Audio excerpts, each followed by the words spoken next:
So, my wife George and I spent a week at a resort in Arizona called Miraval with our friends Adam and Kelly Contos.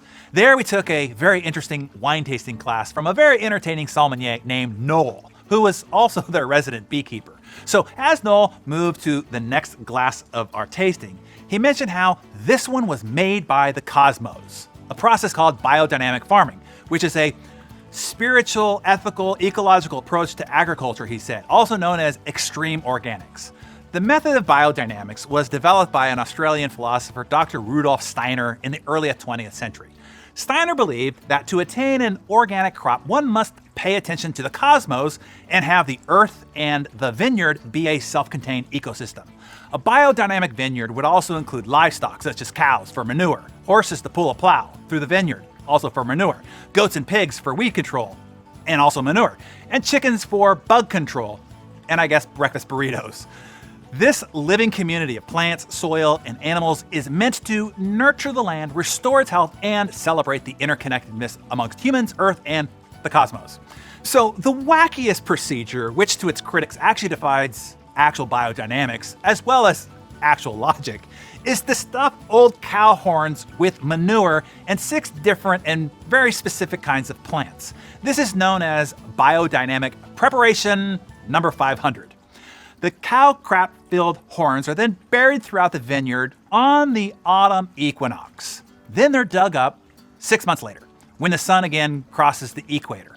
The Aussie philosopher Steiner said that the horns would reach up to the sky and are receptors to the energy of the sun and light and bring it into the soil. Apparently, exactly when you unbury this preparation is very important planetary-wise. You want Mercury, which is a heat planet, to be in a certain orientation with the moon.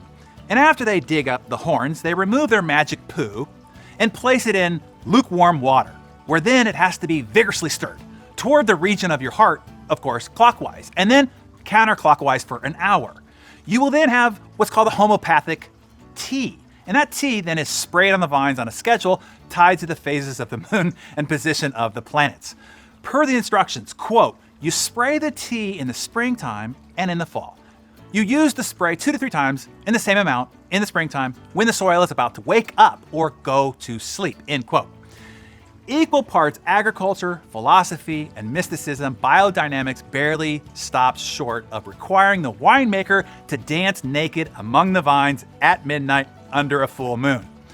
Then Noel asked us the big question. Do you think biodynamic farming produces better wines? I answered quickly, yes.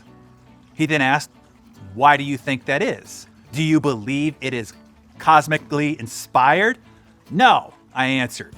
It's better because, 1, it has a better story, and the story creates perception, and perception prepares expectation, and people will taste what they expect. They buy and taste the story, not the wine, which, after all, is just grape juice. But more importantly, number 2, if a winemaker is willing to go through all those extraordinary steps, as wacky and as nonsensical as they are, it means that they care, that they are passionately engaged in their winemaking. They're deeply committed to excellence. That's why. It's not the cosmic process. It's what being willing to go through the cosmic process says about all the other intangibles that make making process. And that is the great lesson for all of you here today. Does it matter that your shirt is ironed? Does it matter that you pick up the piece of trash in the parking lot on the way into the office? Does it matter that you look squarely in somebody's eyes when you shake their hand or fist bump them these days? Does it matter that you turn off your phone in a meeting?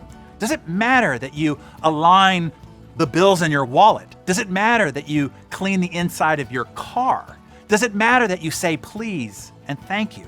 Does it matter that you are on time? Here's how Jim Rohn would put it.